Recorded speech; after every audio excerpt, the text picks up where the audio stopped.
ಎಲ್ಲರಿಗೂ ನಮಸ್ಕಾರ. ಸಿರೀಸ್ ಕಿಚನ್ಗೆ ಸ್ವಾಗತ. ಡೈಲಿ ಮಳೆ ಇರೋದ್ರಿಂದ ಹುರುಳಿಕಾಳಿಂದ ಈ ರೀತಿ ಸಾಂಬಾರನ್ನ ಮಾಡ್ತಾ ಇದ್ದೀನಿ. ಈ ಹುರುಳಿಕಾಳು ನಮ್ಮ ದೇಹಕ್ಕೆ ಬಹಳಷ್ಟು ಉಷ್ಣತೆಯನ್ನು ಕೊಡುತ್ತೆ.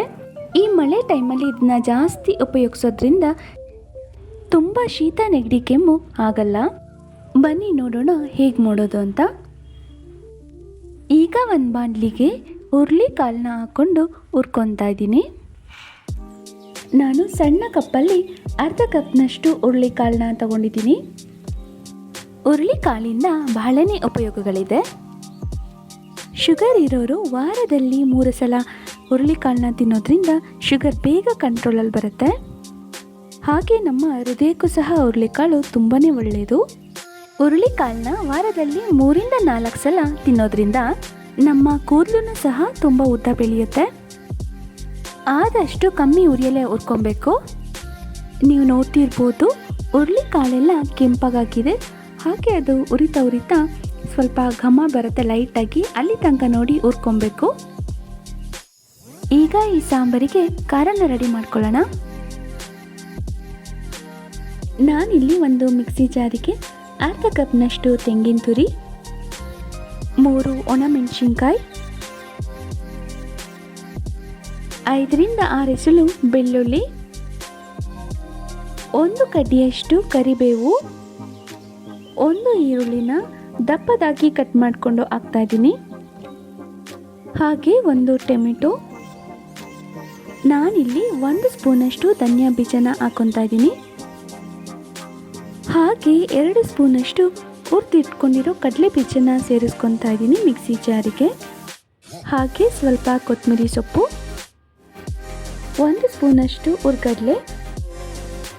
ಇದಕ್ಕೆ ಸ್ವಲ್ಪ ನೀರನ್ನು ಸೇರಿಸ್ಕೊಂಡು ಫೈನ್ ಪೇಸ್ಟ್ ಮಾಡ್ಕೊತೀನಿ. ನೀವು ನೋಡ್ತಿರ್ಬೋದು ಖಾರ ಈ ರೀತಿ ಫೈನ್ ಪೇಸ್ಟ್ ಮಾಡ್ಕೊಂಡಿದ್ದೀನಿ. ಈಗ ಸಾಂಬಾರಿಗೆ ಒಗ್ಗರಣೆನ ಹಾಕೊಳ್ಳೋಣ. ಒಂದು ಬಾಣಲಿನ ಇಟ್ಕೊಂಡು ಅದಕ್ಕೆ ಸ್ವಲ್ಪ ಎಣ್ಣೆನ ಹಾಕ್ಕೊತಾ ಇದ್ದೀನಿ. ಎಣ್ಣೆ ಎಲ್ಲ ಕಾದಾದ್ಮೇಲೆ ಸಾಸಿವೆ ಹಾಕ್ಕೊತಿದ್ದೀನಿ. ಸಾಸಿವೆ ಎಲ್ಲ ಸಿಟ್ಟಾದ್ಮೇಲೆ 3 ರಿಂದ 4 ಒಣಮೆಣಸಿನ್ಕಾಯಿ, ಅರ್ಧದಷ್ಟು ಈರುಳ್ಳಿನ ಕಟ್ ಮಾಡಿಕೊಂಡು ಹಾಕ್ಕೊತಾ ಇದ್ದೀನಿ. ಹಾಗೆ 1 ಕಡ್ಡಿಯಷ್ಟು ಕರಿಬೇವು. ಈರುಳ್ಳಿ ಸ್ವಲ್ಪ ಮೆತ್ತಗಾಗೋವರೆಗೂ ಫ್ರೈ ಮಾಡ್ಕೊಬೇಕು.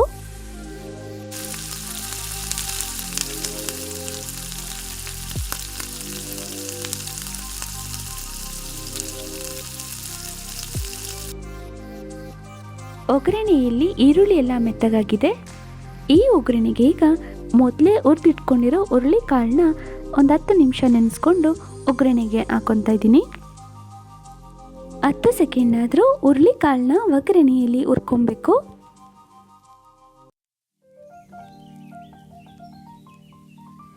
ಈಗ ಒಗ್ಗರಣೆಗೆ ರುಬ್ಬಿಟ್ಕೊಂಡಿರೋ ಮಸಾಲೆನ ಸೇರಿಸ್ಕೊಳ್ಳೋಣ. ಹಾಗೆ ಮಸಾಲೆನ ಒಗ್ಗರಣೆಯಲ್ಲಿ ಒಂದು 10 ಸೆಕೆಂಡ್ ಆದರೂ ಫ್ರೈ ಮಾಡ್ಕೊಬೇಕು.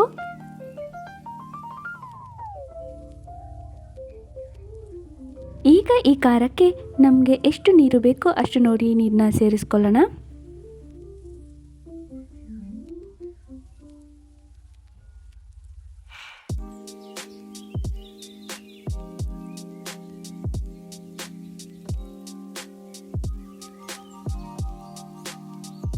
ಈಗ ಉಪ್ಪನ್ನ ನೋಡಿ ಸೇರಿಸ್ಕೊತಾ ಇದ್ದೀನಿ.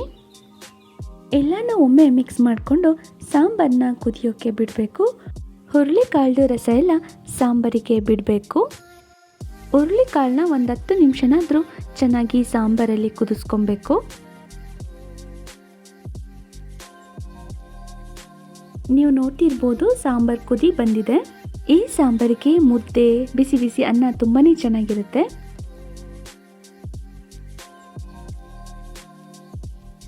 ಐ ಹೋಪ್ ಈ ಸಾಂಬಾರು ನಿಮಗೆ ಇಷ್ಟ ಆಯಿತು ಅಂತ ಅಂದ್ಕೊಂಡಿದ್ದೀನಿ. ನೀವೊಂದ್ಸಲ ಟ್ರೈ ಮಾಡಿ ಹೇಗಿತ್ತು ಅಂತ ಕಮೆಂಟ್ ಮಾಡಿ. ಹಾಗೆ ನಿಮ್ಮ ಫ್ರೆಂಡ್ಸ್ ಆ್ಯಂಡ್ ಫ್ಯಾಮಿಲೀಸ್ಗೂ ಕೂಡ ಶೇರ್ ಮಾಡಿ. ಯಾರ್ಯಾರು ಹೊಸದಾಗಿ ಈ ವಿಡಿಯೋ ನೋಡ್ತಿದ್ದೀರೋ ಪ್ಲೀಸ್ ನನ್ನ ಚಾನಲ್ನ ಸಬ್ಸ್ಕ್ರೈಬ್ ಮಾಡಿ. ಹುರುಳಿಕಾಳಿನ ಸಾಂಬಾರು ರೆಡಿಯಾಗಿದೆ. Thank you.